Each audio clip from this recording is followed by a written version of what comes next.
తాజా 30 ఏం చెప్పావు సమాధానం నువ్వు? ఎప్పుడు వచ్చాను నీకు అనుకోండు? నేను వస్తే ఏం చేయాలి నువ్వు? నేను వస్తే నువ్వు ఏం చేయాలా? ఏమో నీ సొంత ప్రాపర్టీ అనుకున్నావా లేకుంటే నీ ఆస్తి అనుకున్నావా? గవర్నమెంట్ జీతం తీసుకున్నావు నువ్వు, జనానికి సమాధానం చెప్పాలా? ఎమ్మెల్యేగా నాకేది సమాధానం సరిగ్గా లేదు, వాళ్ళకే సమాధానం చెప్పుకుంటావు నువ్వు. నీకేమైనా గౌరవ రోజుగారు ఇది?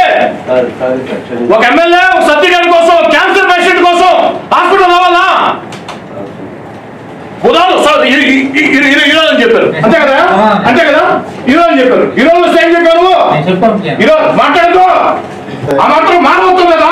ఒక క్యాన్సర్ పేషెంట్ కోసం కడుపు మనం తింటే నేనైతే తింటున్నా.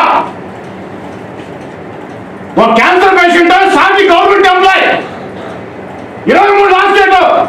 నువ్వు తర్వాత ఇస్తే నీ సర్టిఫికేట్ కానీ మనకు వస్తుంది. ఏం చెప్పారు నీకు? నెక్స్ట్ మండే వస్తాయి. రేపు మండే కాదు, నెక్స్ట్ మండే నువ్వు సర్టిఫికేట్ ఇస్తే వాళ్ళు ఏం చేస్తారో సర్టిఫికేట్. మీతో మాకు ప్రాబ్లం లేదు, ఎందుకంటే మేము మీతో మాట్లాడాలా? ఎందుకంటే మీతో మాట్లాడాలా? అతనితోనే మాట్లాడింది. నేను మళ్ళీ డ్యూటీకి వస్తుంటా, డ్యూటీలో ఉంటే మొత్తం చెక్ చేస్తుంటా. నీ గురించి చాలా కంప్లైంట్ ఉండే, నాకు కానీ దొరికే ఉంటే మాత్రం ఆ కంప్లైంట్ ఇష్టం చెప్తుంటా.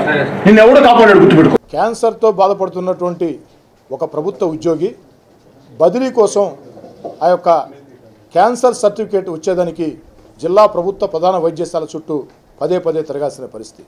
వాస్తవానికి ఆ ఉద్యోగి ఎవరో నాకు తెలియదు, కేవలం ఫోన్ ద్వారా మాత్రమే చెప్పడం జరిగింది.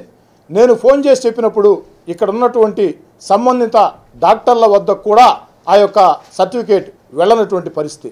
కాబట్టి పెద్ద హాస్పిటల్లో ఉన్నటువంటి ఈ యొక్క సమస్యల్ని ఒకరి మీద ఒకరం మనం చెప్పుకునే దానికంటే కూడా సమిష్టి బాధ్యత తీసుకుని ఒక చక్కటి సహాయ కేంద్రాన్ని ఏర్పాటు చేసి, ఏదైతే పెద్ద హాస్పిటల్లో వివిధ రకాల జబ్బుల కోసం కావచ్చు, సర్టిఫికేట్ల కోసం కావచ్చు, పోస్ట్ మార్టం కోసం కావచ్చు, ఏ సమస్య కోసమైనా ఎవరు పెద్ద హాస్పిటల్కి వచ్చినా వారికి వెంటనే దిశ తెలియజేసేదానికి, ఒక మార్గాన్ని చూపించేదానికి, అయోమయానికి ఎవరు గురి కాకుండా, ఎవరు ఇబ్బందులు పడకుండా ఉండేదానికి ఒక హెల్ప్ సెంటర్ని వేగవంతంగా ఏర్పాటు చేయమని చెప్పిన కూడా సూపరింటెండెంట్ కోరటం జరిగింది. Thank you viewers. ఈ వీడియో మీకు నచ్చితే లైక్ బటన్ టచ్ చేయండి. తాజా 30 ఛానల్కు సబ్స్క్రైబ్ చేయండి. మీ మిత్రులకు షేర్ చేయండి.